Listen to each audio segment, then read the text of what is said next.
મહુવા તાલુકાના ગુજરડા ગામે રહેણાંક મકાન અને વાડીમાંથી ગેરકાયદેસર જ્વલનશીલ પ્રવાહીનો મોટો જથ્થો ઝડપાયો છે। મહુવા મામલતદારને બાતમી મળતા તપાસ હાથ ધરવામાં આવી ત્યારે ગુજરડા ગામે રહેતા મથુરભાઈ ગોવિંદભાઈ બાંભણિયાના મકાનમાંથી 200 લીટરની ક્ષમતા ધરાવતા 5 બેરલ મળી આવ્યા। માહિતી અનુસાર 14 બેરલમાંથી 2800 લીટર જ્વલનશીલ પ્રવાહી મળ્યું અને આ જથ્થાની અંદાજિત કિંમત ₹2.55 લાખ ગણવામાં આવી છે। ત્યારે મામલતદારે આ જથ્થો સીઝ કરી મહુવા ગ્રામ્ય પોલીસને સોંપ્યો છે। હાલ આ મામલે વધુ તપાસ મહુવા ગ્રામ્ય પોલીસ દ્વારા ચાલુ છે। ગામમાં રહેણાંક મકાન અને વાડીમાંથી આટલો મોટો જથ્થો ઝડપાતા સ્થાનિકોમાં ભારે ચર્ચા ચાલી રહી છે। તંત્ર દ્વારા ગેરકાયદેસર પ્રવૃત્તિ સામે કડક પગલાં લેવામાં આવશે તેવી અપેક્ષા વ્યક્ત થઈ રહી છે।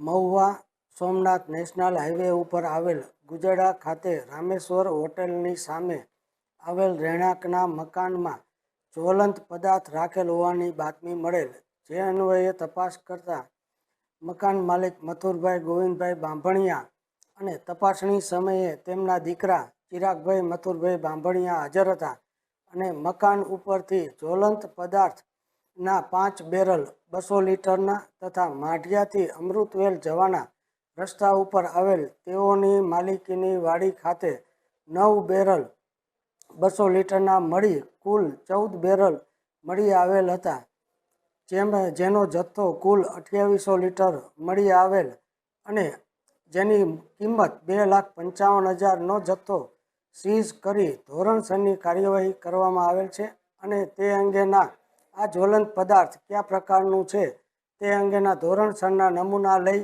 જિલ્લા પુરવઠા અધિકારી સાહેબ ભાવનગરને વિગતવાર અહેવાલ સાદર કરવામાં આવેલ